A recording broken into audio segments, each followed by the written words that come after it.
A ti clamo, Señor, ven pronto, escucha mi voz cuando te invoco, sea mi oración como incienso en tu presencia y mis manos como ofrenda de la tarde. Pon en mi boca un centinela que vigile mis palabras, no me dejes caer en la maldad y no permitas que comparta los planes del malvado. Sálvame, Señor, por tu bondad. Sálvame, Señor, por tu bondad.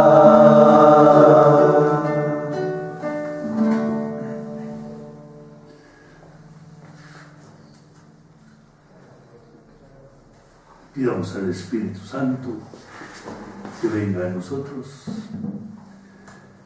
que nos ilumine para entrar en el sentido de la palabra que nos va a ser proclamada,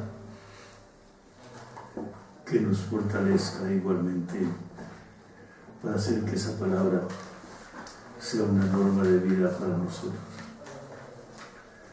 Estamos ya en el 26º domingo del tiempo ordinario.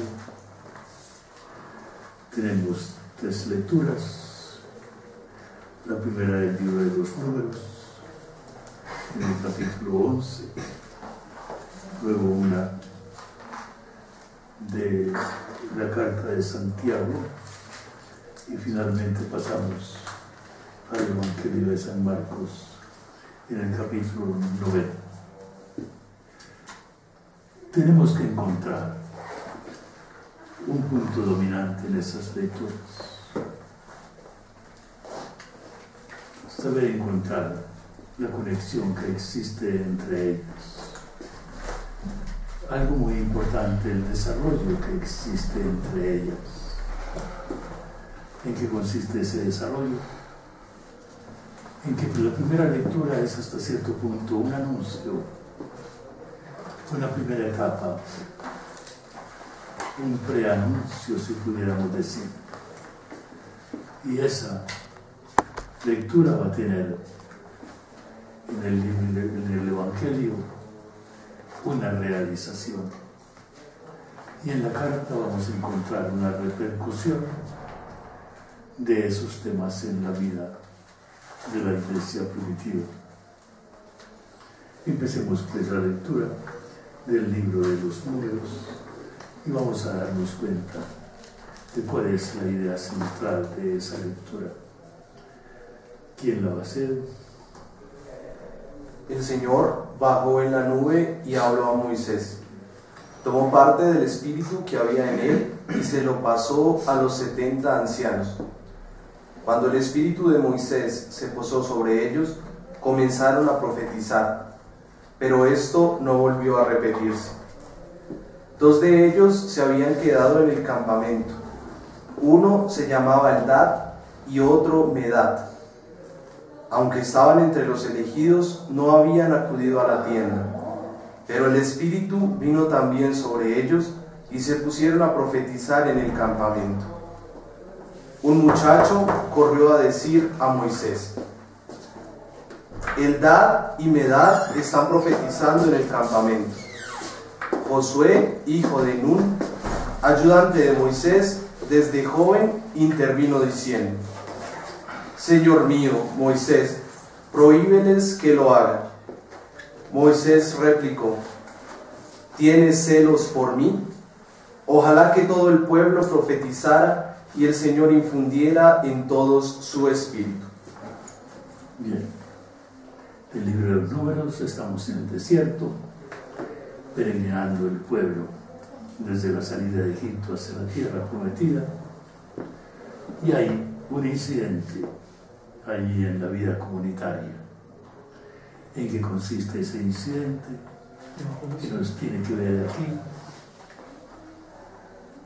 exactamente cuál es el sentido. ¿Hay alguna dificultad, alguna cosa que no hayan entendido? Pues yo sí, digamos, no entiendo cómo, o no coincido como, digamos, bajó Yahvé en una nube y tomó el espíritu de Moisés y lo repartió. Sí, así como se reparten panes o como se da. Pues parece eso. Sí. Bien, allí hay algo muy especial y es lo siguiente. El Espíritu de Dios, Ruach, dice el texto hebreo, y es el femenino en hebreo, es fuerza de Dios, poder de Dios, que Dios comunica al hombre. Poder creador está en la creación, poder revelador se revela a través del Espíritu, poder iluminador ilumina para entender. Todas estas cosas son el Espíritu de Dios. El Antiguo Testamento no lo considera una persona, como se va a considerar en el Nuevo Testamento, una persona de la Trinidad. Allá es solamente esto, es una comunicación divina. Dios que fortalece al hombre, que lo ilumina para una misión. Cuando Dios confía una misión en el Antiguo Testamento, da el Espíritu. O sea, fortalece para esa misión. Moisés tiene una misión, no la puede realizar, conducir al pueblo. No puede realizar esa misión sin el Espíritu. Y por eso desde un principio está lleno de Espíritu. Pero parece que él acaparara el Espíritu.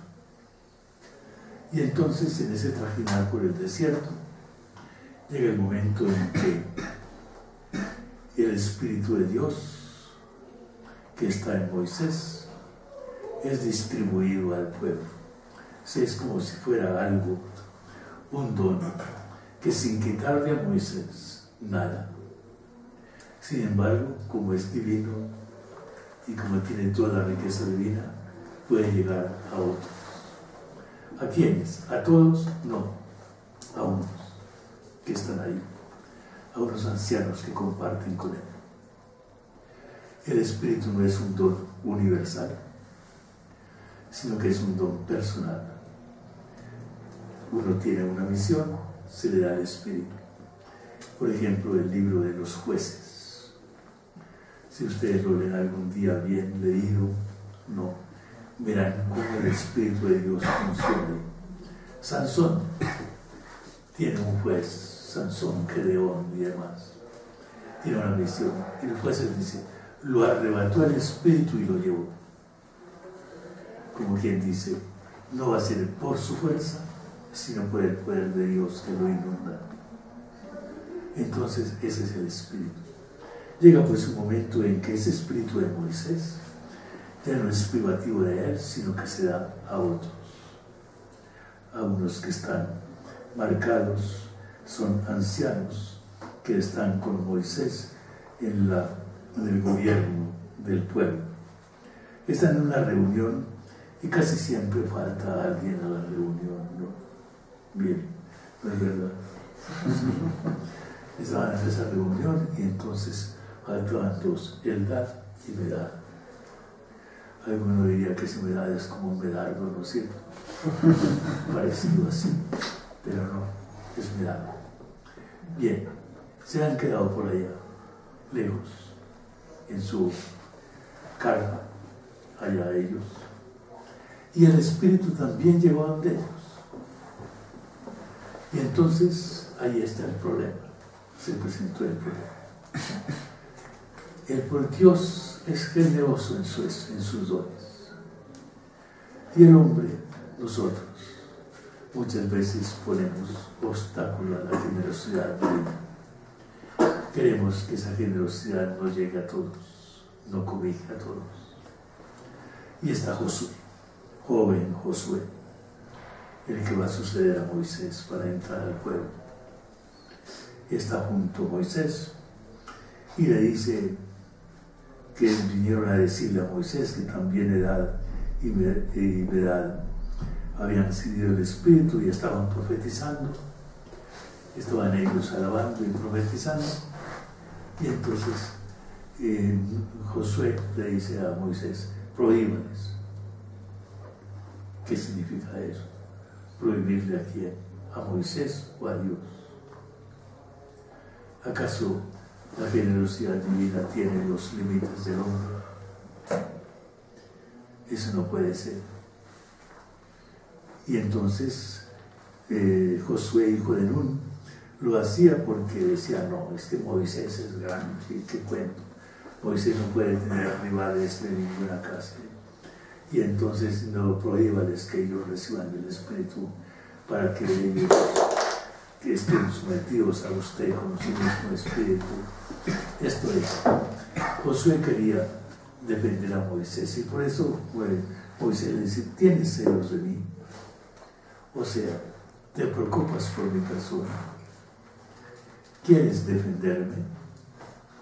Y dice esa frase bellísima al final, que es el secreto de todo: tienes demasiado celo por mí, dice. Y la frase es: ojalá les diera el Señor a todos su Espíritu y todos en el pueblo del Señor fueran profetas. No podían ser profetas sin el Espíritu. Y Moisés dice: ojalá.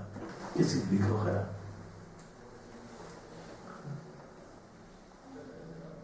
¿Qué significa ojalá? Según lo que yo he pensado, creo que es una expresión árabe. Ojalá. Algo así. Y es que se haga la voluntad de Dios. No. Sí, parecido eso. En primer lugar es árabe. Es una interjección árabe. Tiene el nombre de Alá. Y el verbo ahab, que significa querer. Y entonces lo quiera Dios. Que Dios lo quiera. Que Dios lo quiera. Ese es el sentido profundo de esa palabra árabe. Y entonces, bien. Y entonces dice: ojalá que también quiera Dios, quisiera Dios, que Él les diera a todos su Espíritu y todos en el pueblo del Señor fueran profetas. Llegará un día en que eso se haga, sí. ¿Cuándo? En Pentecostés. Todos van a recibir el Espíritu. Ya el Espíritu no está para unos, sino para todos, absolutamente todos. Entonces, yo entiendo un poco entonces cuál era el problema que estaba viviendo esa comunidad. O sea, que era que, con respecto a lo que le dijo Josué a Moisés, era que es que no se le estaba dando como crédito al que oraba bien en nombre de Dios. No, ellos tenían una gran confianza y Nun y Josué lo tenían en la capacidad de Moisés. Lo que el problema es que Moisés en un momento dado parecía acaparar el Espíritu. Él solo lo tenía. Y Dios, en primer lugar, cogió del Espíritu de Moisés.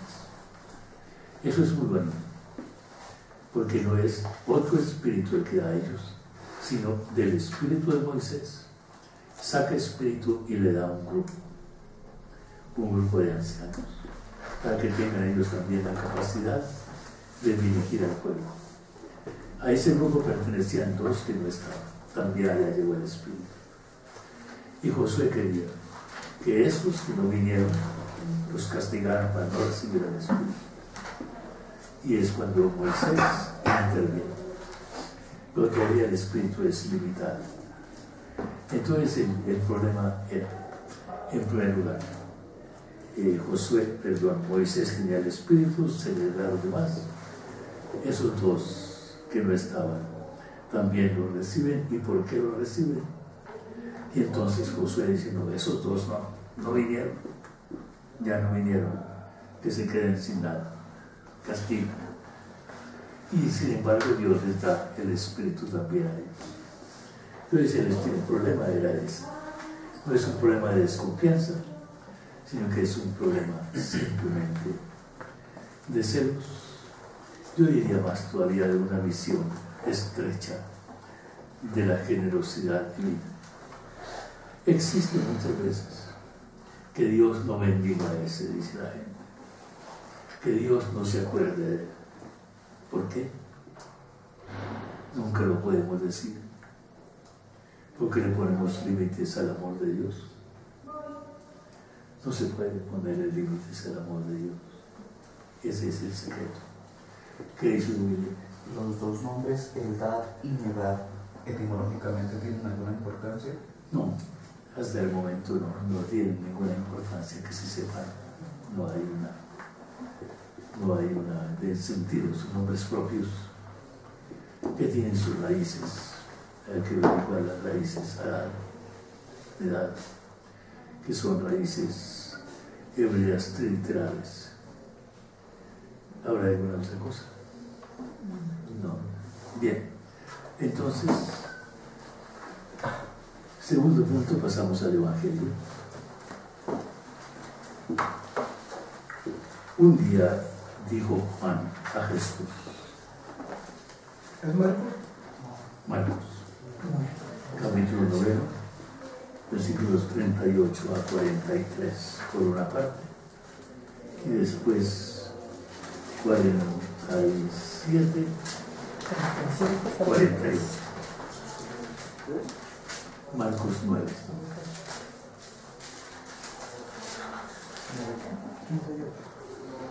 ¿Listos? Un día le dijo Juan a Jesús: Maestro, vimos a uno que estaba expulsando demonios en tu nombre, y se lo prohibimos, porque no es de nuestro grupo. Otra vez, una persona que le quiere poner límites al amor de Dios. ¿Quién? Juan. ¿Y quién era Juan? Un apóstol, hijo del trueno, que pasa por ser una persona queridísima y maravillosa, pero el Señor lo llamaba hijo del trueno, celoso por Dios, estrecho de miras también aquí, ¿no? Y entonces quiere salir en defensa de Dios, decirle algo, decía, estos no vienen con nosotros, no pertenecen al grupo, están fuera de lo que Dios quiere, y entonces no quieren que el amor de Dios llegue a ellos. Bien, a ellos que estaban expulsando un demonio en tu nombre, en el nombre de Jesús. Ese en tu nombre es muy importante. El nombre es la persona, por ti, por lo que tú eres. Bien, se lo hemos prohibido, pero Jesús le contestó: no se lo prohíba, no se lo prohíba. Porque uno que hace un milagro usando mi nombre, mi nombre sí, no puede a continuación hablar mal de mí.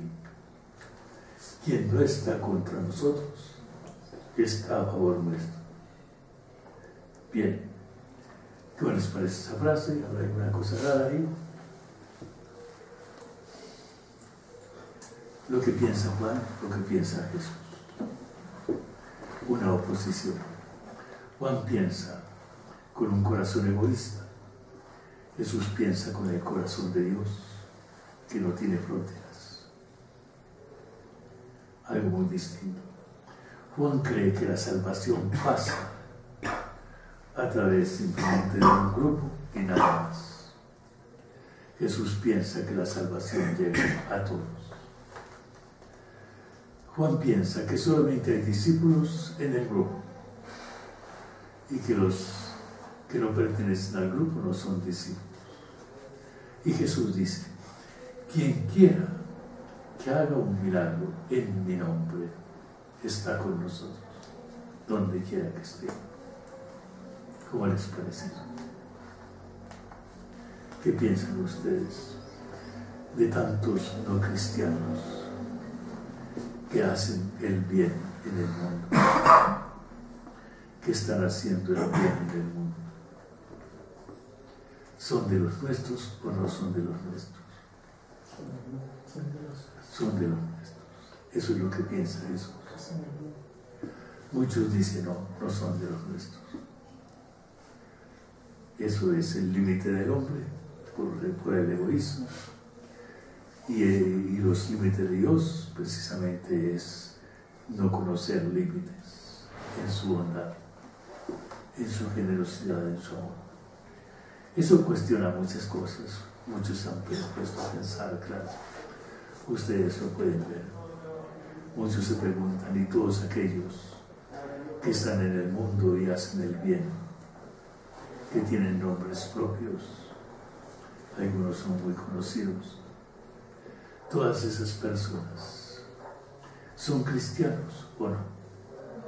Si ser cristiano es estar matriculado en un libro, no, porque no están matriculados en ningún libro. Pero si ser cristiano es manifestar en el mundo el amor de Jesucristo, lo conozca o no lo conozca a Jesucristo. Si ser cristiano es estar movido por Él, si ser cristiano es estar movido por el Espíritu de Dios, lo acepte o no lo acepte, lo conozca o no, esos son cristianos. Hay un famoso teólogo del siglo XX, jesuita, el padre Carlos Serrano, alemán, que habló en un momento dado de lo que llamaba los cristianos anónimos. Los cristianos anónimos. Todos aquellos que en el mundo procuran y hacen el bien, son cristianos sin saber que son cristianos. Muchas veces sin saber. Bien, eso esclarece y eso abre el horizonte a la persona. Quien no está contra nosotros está a favor nuestro, donde quiera que esté. Cualquiera que rechaza a Jesús y el bien, todo el que hace el mal, en el mundo no está con nosotros. Pero está llamado a estar con nosotros también, porque nadie es rechazado. Y así, el que dé a ustedes un vaso de agua, porque son mis discípulos, yo les aseguro que no perderá su recompensa. Así, el que dé a ustedes un vaso de agua, porque son mis discípulos, yo les aseguro que no perderá su recompensa. El que dé a ustedes un vaso de agua, pero porque son mis discípulos, es como si lo me dieran a mí, como si lo estuviera dando a él. Un pequeñísimo detalle, San Mateo tiene este mismo texto igualito, pero dice un vaso de agua fresca. ¿Cómo les parece? Pequeño detalle, ¿no? Uno diría un vaso de agua de sí, pero que esté helada. No tenía nevera en el desierto, entonces ni luz, ni electricidad, ni nada. Pero decía un vaso de agua fresca, porque son mis discípulos. No perderá su recompensa, y la recompensa es Jesús, el mismo Jesús. Si al contrario, fíjense bien, esto es una visión del discípulo verdadero. El hombre que no puede llamarse discípulo es el que hace el mal en el mundo. Y aquí viene esa palabra precisamente, en contraposición. Dice inmediatamente después, si al contrario, por eso dice al contrario, alguien hace pecar a uno de estos pequeños que creen en mí. ¿Quiénes son los pequeños? ¿Será cuestión de estatura? ¿De edad? Los que no cuentan, ¿De inocencia? los que no cuentan, los niños, las viudas, los pobres. Los que no cuentan, los marginados, los que no son tenidos en cuenta. No, eso pasa y en el Evangelio aparecen ese grupo y en el Nuevo Testamento de personas especialmente amadas por Jesús y que no cuentan en la comunidad. Son personas que diríamos no tienen un valor en la comunidad, un valor simplemente de lo que aportan en la comunidad, pero que son amados por los que creen en mí. Su riqueza, su valor es creer en Jesús, los que creen en mí. Si alguien hace pecar, la palabra pecar, ahora William preguntaba por las etimologías, la palabra pecar es una cosa muy especial porque en los idiomas, tanto en español, en latín pecare, como en griego, como en hebreo, la palabra pecar originalmente, inicialmente, significa errar el tiro. Significa eso, apuntar y no dar. Cuando usted le tira el balón a la canasta y no le dan ni al tablero, está pecando.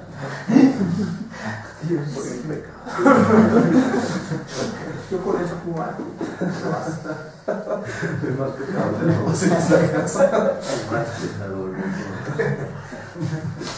No significa pecar. ¿Y qué hace pecar? O sea, el que impide que una persona se realice como hijo, no alcance la meta, no dé en el blanco, no llegue a donde debe llegar, no se realice. Todo el que impide eso, que está impidiendo que el hombre no realice lo que Dios quiere de él, llegue a su meta.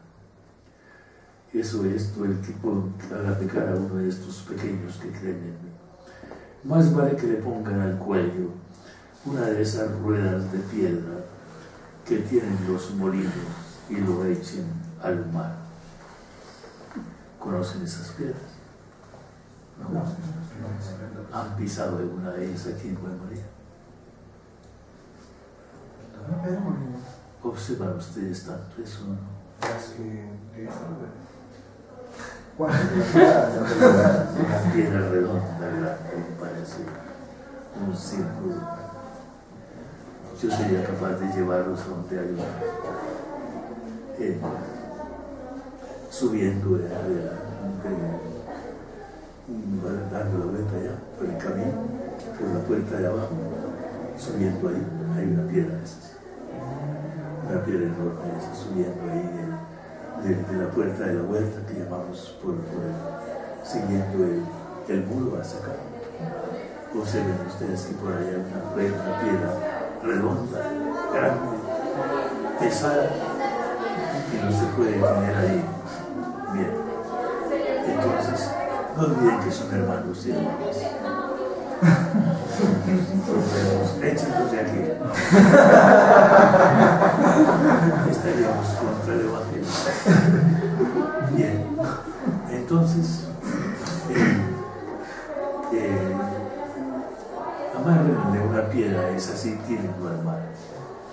O sea, váyase a lo profundo del mar, que no vuelva a salir, para siempre perdido. Ese es el valor, dice Jesús, el valor del pobre, del marginado, del que no cuenta, del último. No solamente el valor del primero, sino del último también. Ese, dice, merece y es más valioso que aquel que le impide ser hombre o ser cristiano o ser lo que sea. Bien, y sigamos leyendo. Lo mismo, si tu mano derecha, después el Señor dice en la derecha, te hace pecar, córtatela. Más vale entrar manco en la vida que con ambas manos ir a parar al infierno, al fuego que nos da. Y si tu pie te hace pecar, córtatelo. Más vale estar cojo en la vida que con los dos pies ser arrojado al infierno. Y si es tu ojo el que te hace pecar, sácatelo. Más vale dar un buen tuerto al reino de los cielos de Dios que con ambos ojos ser arrojado al infierno, donde los gusanos nunca mueren y el fuego no se apaga. Palabra dura de Jesús. Bien, hay tres cosas: la mano, el pie y el ojo. ¿Qué significa? Para el ojo. La mano y el ojo. El pie, la mano, el ojo. ¿Por qué escoge Jesús eso y no las muelas? ¿Qué más pecamos?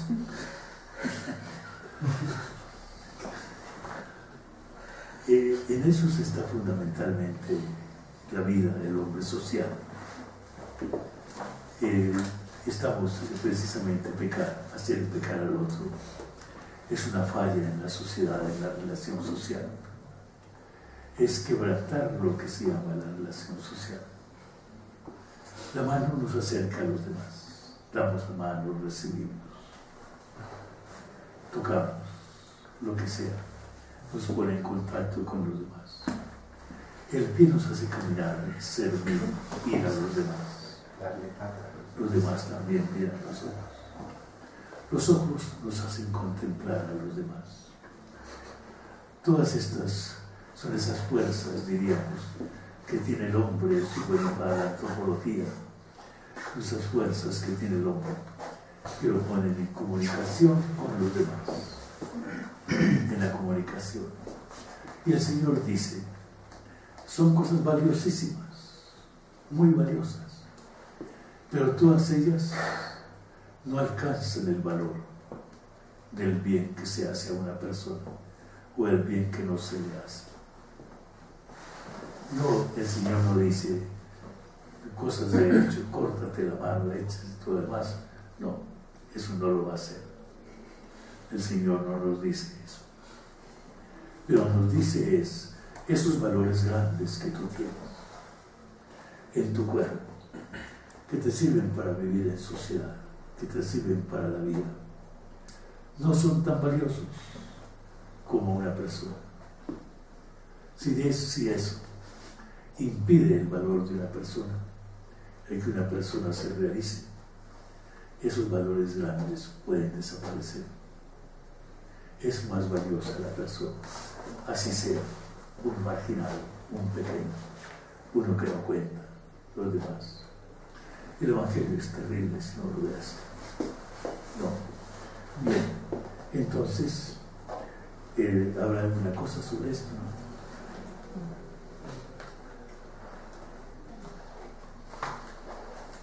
No hay. ¿Sí o no? No, sí. Pues bien, pasamos a la lectura de Santiago. Esa es la vida cristiana, la vida de los primeros cristianos. ¿Qué problemas había en las comunidades cristianas? ¿Por qué Santiago habla de eso? Un maestro de sabiduría. En el capítulo 5, los versículos 1 a 6, creo. Sí. A ver, Mauricio. Oigan esto los ricos. No, ninguno de nosotros. Lloren y lamentense por las desgracias que van a venir Ahí sobre ustedes. no dice lamentense, seguramente. Pues lloren y lamentense. No, Lamentense por las desgracias que van a venir sobre ustedes. Sus riquezas están podridas, sus trajes se los come la polilla, su oro y su plata están herrumbrados, y esa herrumbre será una acusación contra ustedes. Devorará sus cuerpos como fuego. Se pusieron a amontonar riquezas, precisamente a última hora. Escuchen cómo clama el jornal de los trabajadores que segaron sus campos y que ustedes no pagaron. El clamor de los segadores ha llegado a oídos del Señor Omnipotente. Ustedes han vivido en este mundo entre el lujo y la sensualidad. Se han dado gusto y engordado. para el día de la matanza, y han condenado y asesinado al inocente, que es el que no les opone resistencia. Bien, esa palabra, si uno la ve, significa una experiencia comunitaria, porque uno puede hablar, decía alguna vez uno, me contaba en Pasto que había un padre que decía la misa en uno de sus santuarios llena y todo lo demás, y empezaba a hablar, haciendo homilía, y entonces decía 2, 3 palabras, y siempre terminaba en lo mismo, hablando ahí en la cosa contra los drogadictos y las prostitutas, todo frente a la comunidad, donde quizás no había ni lo uno ni lo otro. Es muy posible, porque era un santuario piadosísimo, lleno de monjas y todo lo demás. Y entonces decía, es posible, claro está, hablar sin tener en cuenta a quién se habla. Y aquí Santiago está escribiendo a una comunidad donde hay hijos, donde pasan estas cosas. El lenguaje es profético, violento, pero lo importante es precisamente eso. El Evangelio nos habla de hacer pecar a los pobres, a los marginados, a los inocentes, a los que no cuentan, a los débiles. Esa es una manera de hacerlo. Esa es una terrible manera de hacerlo, de impedir que haya bien, que haya posibilidad en el mundo, que haya bien de lo que Dios quiere para todos. Prohibirlo, diría yo, no solamente prohibirlo, sino impedirlo, es precisamente ir contra el Evangelio que está allí. Bien, entonces vamos a terminar, que ya es haciendo algún comentario para hacer.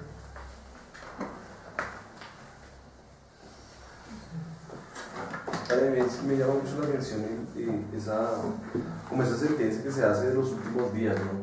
Porque siempre se recalca como los últimos días, y pues ahí seguimos. Es que los últimos días en el Evangelio empezaron con Jesucristo. Es decir, en la humanidad, nosotros en la experiencia cristiana, cuando uno habla de los últimos días, uno piensa que los últimos días van a ser después. O el año Maya. 21 de diciembre. Algunos le ponen término al fin del mundo, decía, pues la víspera y la antevíspera son los últimos días. Y no, los últimos días empiezan con Jesucristo. La humanidad está viviendo la última etapa. Es la última etapa. La etapa anterior a Él lo preparaba.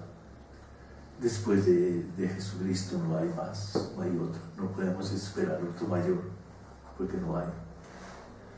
Y entonces, si el mundo se acaba, y dicen los técnicos, los que creen y los que no creen, los que tienen todas estas cosas, dicen que se va a acabar, claro.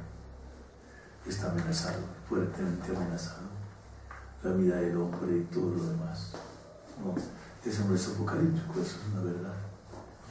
Y entonces nosotros vivimos en los últimos días. Ahora, en los últimos días hay que valorarlos así. Hay el lenguaje apocalíptico igualmente en las palabras de Jesús, cuando Jesús habla violentamente del infierno y todas aquellas cosas. Eso significa el mundo que no está hecho para el hombre, el mundo a donde el hombre no está llamado a estar. Y se presenta de esa manera fuerte, con esos colores que están allí. No estamos hechos para ir allá, sino para algo distinto. Pero si una persona encamina a alguien hacia allá y va con él, pues también puede llegar a ser así. No.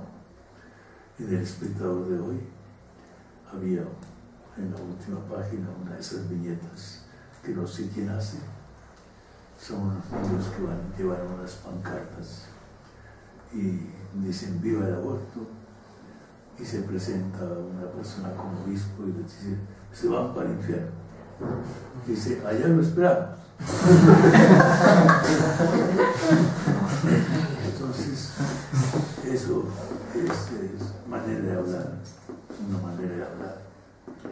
Esa es manera de hablar, es decir, ese mundo no es el mundo que Dios ofrece al hombre.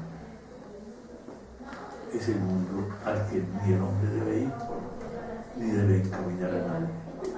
Y actuar contra estos de esa manera es abrirles esa posibilidad del fracaso total frente a la posibilidad de la realización total en Dios. Esa es la manera como podemos presentarnos. Bien, ahora hay una cosa. Bien. Es que me parece muy curioso ese versículo 2, cuando dice que su riqueza está podrida y su ropa está polillada. Y yo como que me pongo a pensar, bueno, ¿cómo a un rico se le puede llenar la ropa de polilla? Claro. No, en serio, un rico. Lo que pasa es que cuando Santiago escribe, eso era muy normal porque no había ningún remedio contra las polillas. Había que matar una por una. Hoy en día en la naftalina, creo que llaman eso. La naftalina, sí. La naftalina es una cosa que hay, que se hace eso y se ponen las polillas. Hoy en día el lenguaje es, lo que quiere decir es, esas cosas que ustedes tienen son valiosas, pero no valen nada. Frente a Dios, frente a lo que tienen que hacer con los demás, frente a la justicia del mundo, frente a hacer presente el amor de Dios a todos, que respeta a todos y quiere que todos se realicen, todas esas riquezas no valen nada. Ese lenguaje es lo que quiere. No lo tomes así demasiado fundamentalista literalmente, sino qué quiere decir. Exactamente qué es lo que quiere decir. O sea, yo interpretaba pues que esa misma riqueza se va a volver como no sé, como una misma testiga del castigo que se merecen por los daños causados. Dijiste testiga, ¿no es cierto? Testiga. No existe en español testiga. ¿Testiga? Testiga. No existe. Es que existe testigo. Una mujer cuando sirve en un tribunal es testigo, no es testiga. Bien, pero entonces todo eso, te digo, son esas cosas que estoy diciendo, todas esas riquezas, porque dice que están podridas. El oro no se pudre. Pero eso es como si estuviera podrido. Y una cosa podrida no vale para nada. Un alimento podrido no vale para nada. Entonces eso es lo que dice. Todo eso que parece la gran riqueza es nada frente a la verdadera riqueza, que es el amor de Dios. El amor de Dios que cubre a todos y del cual nosotros en primer lugar somos destinatarios y en segundo lugar somos igualmente mensajeros de ese amor de Dios. Bien, al terminar, el Señor aquí dice una palabra, yo la recojo, que diga una palabra: Dios nos hace dones pensando en los demás. Yo antes decía, no se lo prohíba. Nunca prohíba que se haga bien en el mundo. Nunca. Absolutamente nada. Cuando un párroco de pronto dice, aquí hay unos protestantes que están haciendo tal y tales cosas, no los dejemos hacer. No se lo prohíba. Eso dice el Señor. No viene con nosotros. Sí, pero pertenece, todo el que hace el bien es de los nuestros. Por ahí una canción que dice, tal vez no era de los nuestros, ¿no? ¿Verdad? O hay un versículo que dice así. Hay una de esas canciones nuevas que hay. Tal vez no era de los nuestros. Yo debo cantar, está muy por cierto. Bella. Bien, entonces terminemos. Si vas a cantar, canta.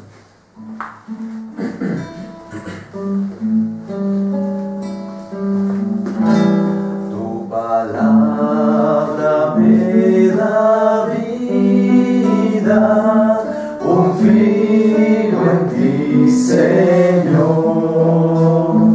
Tu palabra es eterna, en ella esperaré.